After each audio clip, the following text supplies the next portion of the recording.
The Gators haven't had the most fun week this week, but also they haven't really had the most fun season this year. So maybe this is just par for the course for us Gator fans right now. There's several kids hopping in the portal. Recruiting rumors are swirling. There's some Gator on Gator violence taking place. Lots going on. I've got a take that you may or may not agree with, but you're going to hear it from me. So let's talk about it. Okay. The biggest portal entry so far, Trevor Etienne. He had 1,472 yards, 14 rushing touchdowns, 1 receiving touchdown. I mean, he was a beast for UF, and I don't think anybody would argue that. He entered the portal, and from what I have been told from inside sources, it's kind of a mix of multiple things. One, he did want to get the bulk of the carries. I think that his mom even alluded to that in tweets on X this week, where she said she referred to him as RB2 in a joking manner, like he wasn't the starting running back, he was running back number 2. But I also heard that he wants to win, and he wants to win now. And that is a hard thing to argue with. I think when it is revealed the school that he will go to, which I do, I've heard who it's going to be, and I don't think it's going to make Gator fans very happy. But you'll see when that happens that winning is definitely a part of this equation. And, I think it stinks. Can't sugarcoat the fact that losing Trevor Etienne hurts. I think from the UF point of view, what I have heard is they weren't all that pleased with his blocking abilities this year, or maybe not abilities, but willingness to block, and felt that if he did that better, that maybe more carries would have come his way this season. And that probably is coupled with the fact that the offensive line didn't perform well. So you've got to have some people blocking for you. And if you look at who was supposed to be blocking for Graham Mertz when he got hurt, that might be a piece of this puzzle. Princely has also entered the transfer portal. Uman Mielen. He had 39 tackles each of his last 2 years, 7 sacks this year, 4.5 last season. I don't think that he was as effective as maybe UF fans, or probably even this staff, was hoping that he was going to be this season. I think the D-line as a whole really underperformed. They were the group we heard probably the most about this summer and how good they were going to be. And we never really saw that transpire on the field. But Princely was still UF's best edge rusher. And again, something else that I won't sugarcoat, right? This is a loss to the Gators. But a lot of people did think he was going to test the NFL waters anyway. So I don't know that there was a ton of us that expected him to be on this roster next year. We just didn't expect that he was going to be in the portal this year, right? We didn't think that there was a possibility we'd see him on the other sidelines of one of the teams we play next season. We thought he would be in the NFL. So it hurts in that aspect. It hurts because he's going to help someone else. I don't know that anybody really expected him to stick around. We just didn't necessarily see this happening. But guys, you lost your number 1 running back, despite what Etienne's mom says, and the number 1 edge in the portal. That hurts. Couple that with a losing season where we didn't make a bowl game. Gator fans aren't happy. And those aren't the only 2 portal entries. They're just probably the 2 biggest. Chris McClellan entered the portal this week as well. He played in all 12 games. He had 23 tackles at defensive tackle. Depth there is taking a little bit of a hit. Interesting enough, he picked up an FSU offer as soon as he hopped in the portal. This is interesting because when you look at the offers that guys that hit the portal get, you can kind of evaluate what kind of player he is.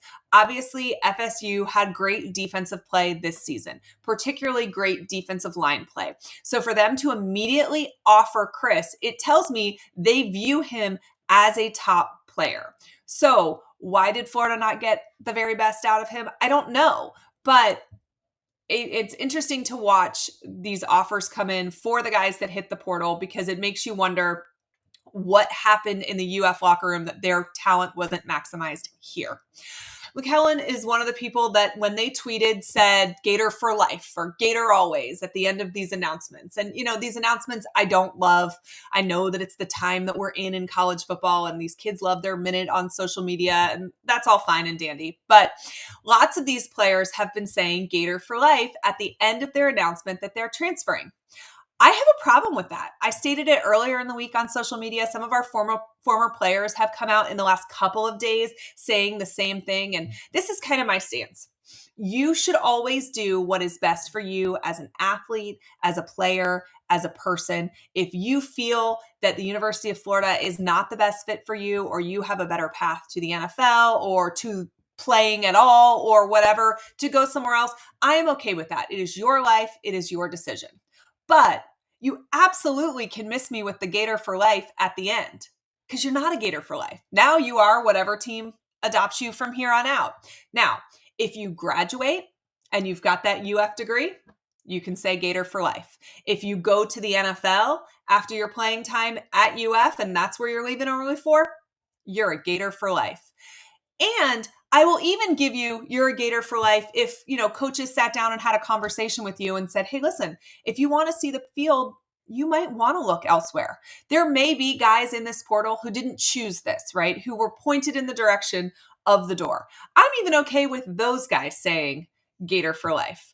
But if you started for the University of Florida, if you contributed in games and you know that this team is worse off when you hit that transfer portal, just do me a favor and don't say Gator for life at the end of your post saying goodbye to everybody. We wish you good luck. We want you to do what's ever best for you personally and your family and your situation. You're just not a Gator anymore. And that's okay. You can be a fan of whatever the next place you go. But it is insulting to those people that really are Gators for life. Their blood, sweat, and tears that went into that field, whether or not they saw playing time, those are the Gators for life. Napier has his work cut out for him. He lost some talent from a team that won 5 games, right? So, and I've heard a lot of people on social media say things like, they lost 5 games. It's okay for anybody to hit the transfer portal. But some of the names we're seeing are guys that we might have had less wins had they not contributed. So that's hard. We have to add talent immediately. His job isn't in jeopardy, but he's 11-14 since taking over. And unless he goes like 8-4, he's going to be under 500 in 3 seasons at UF. That is absolutely unacceptable for Gator fans. Right now, Florida's at 3 losing seasons in a row. That has only ever happened one time in this program's history. Okay? Once. Let's not make it 4. The hard part is Florida plays an incredibly challenging schedule next season.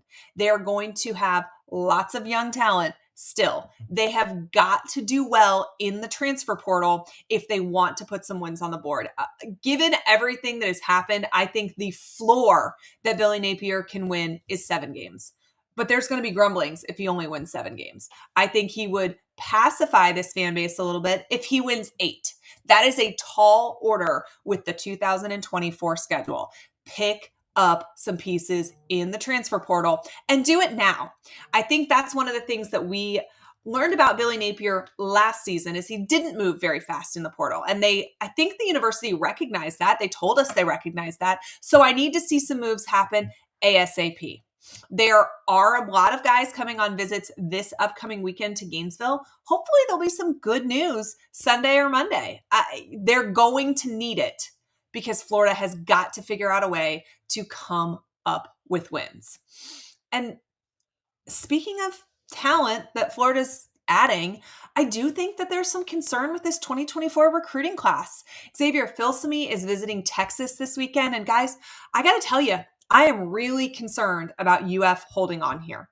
He has said all of the right things over the last couple of weeks, but I don't feel great about this one. I think that there is a very good chance Filsaime flips to Texas. I think there's a possibility we hear about it pretty soon. I just don't love the way that this one's going. I think not having a defensive back coach in in position right now on staff does not help. You want to be able to visit with your coach, pick their brain, talk to them, know if you feel just as comfortable with this new person as you felt with Corey Raymond. And for whatever reason, I know the rumor is that our coach is still working in the NFL and contractually can't be announced yet. I don't know if that's true or not, but it doesn't help recruiting, even if it is true. LJ McCray is also visiting FSU and Auburn this weekend. I'm feeling a lot better about this one than I am about Filsamy, but obviously you don't love any kid in your class taking visits right now with everything that's going on with UF and with early signing day being so close. Another recruit that I know people are kind of freaking out about on social media is DJ Lagway.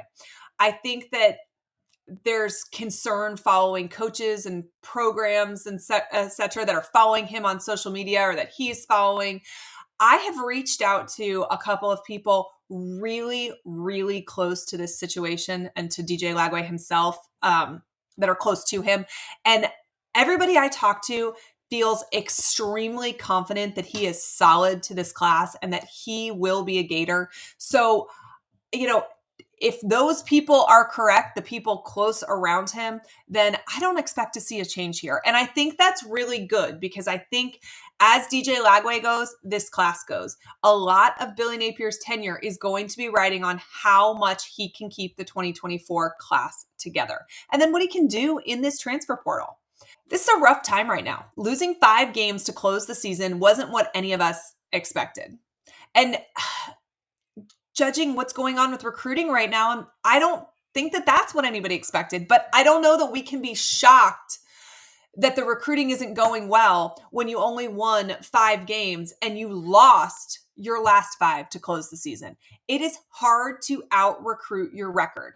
And that is what Billy Napier is tasked with doing. And he did it really well through most of the season. And I'm still very hopeful he can turn it around. But I do believe that pretty large infusion of talent is going to be needed for UF to compete next year. That's what Napier needs. And honestly, the guys that are going to come in and contribute right now, those are guys hanging out in the portal. You can't rely on your 2024 class to produce next season. And I honestly don't know if they don't win next year that Billy Napier will be around long enough to see that 2024 class produce.